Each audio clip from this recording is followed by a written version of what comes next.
Jadi ada orang yang ini dalam sholat sir ya, dalam sholat sir ada imam itu kadang lama, mungkin karena panjangnya bacaan. Kadang juga kita menemukan imam dalam sholat sir itu kok boro-boro kita selesai Fatihah itu baru setengahnya sudah Allahu Akbar, sudah ruku. Nah ini. Sehingga apa? Kita juga bingung, yang kepanjangan kita komplain, yang kecepatan juga komplain kan gitu kan. Nah, maka ini pelajaran lagi-lagi untuk para imam, silahkan sholat itu yang pertengahan, yang sedang-sedang saja. Yang tidak terlalu lama juga tidak terlalu cepat, standar. Kita itu makanya kadang-kadang harus mengukur diri, kalau kita sholatnya keburu-buru, itu juga nggak nyaman, Mak Bu.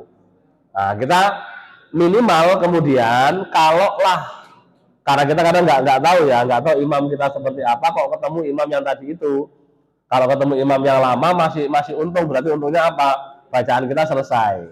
Bacaan kita selesai. Kalau yang tapi juga jangan terlalu lama juga kita ketika jadi imam. Yang kedua, ketika ketemu imam yang ternyata dia terlalu cepat bacanya, maka pilihannya hanya satu. Ya udah, nggak usah diselesaikan bacaan kita, kemudian kita ikuti saja sholat kita. Seandainya kita nggak ada kesempatan baca, sholat kita sudah sah.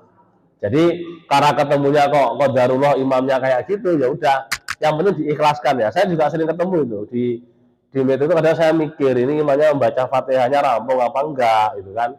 Baca Fatihah terus baca suratan apa enggak gitu enggak. Baru Allahu Akbar saya baca baru iftitah ya, baru Allahu Akbar atau kabiro itu sudah Allahu Akbar. Itu saking kadang berpikirnya baca Fatihahnya itu selesai apa enggak, tapi udah kita nikmati aja, ikhlaskan. Kenapa? Karena kondisinya kita sholatnya dengan beliau. Yang penting ikuti, seandainya nggak bisa baca, maka sholat kita sah, bacaan kita ditanggung oleh imam. Tapi ini juga pelajaran untuk para imam, agar para imam itu melihat situasi dan kondisi. Jangan juga terlalu cepat, kasih kesempatan jamaahnya untuk baca Fatihah. Minimal itu Fatihah, Pak. Kenapa? Ini yang wajib.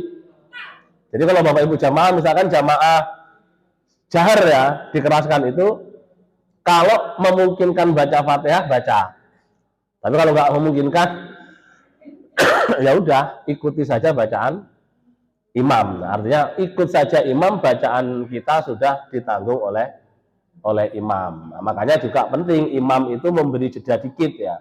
Jadi antara Fatihah ke surat itu ada jeda, sehingga bagi jamaah itu yang dia ikut pendapat yang pertama bahwa walaupun berjamaah keras itu harus baca Fatihah, dia ada kesempatan. Nah ini, karena ada pendapat lain dari Imam Abu Hanifah itu, ketika sudah berjamaah, makmum tidak perlu membaca Fatihah. Tapi imam harus mengakomodir ya dua pendapat itu, sehingga imam memberi jeda.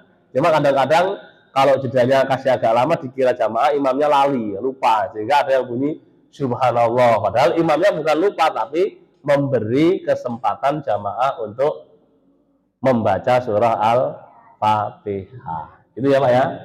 Terima kasih.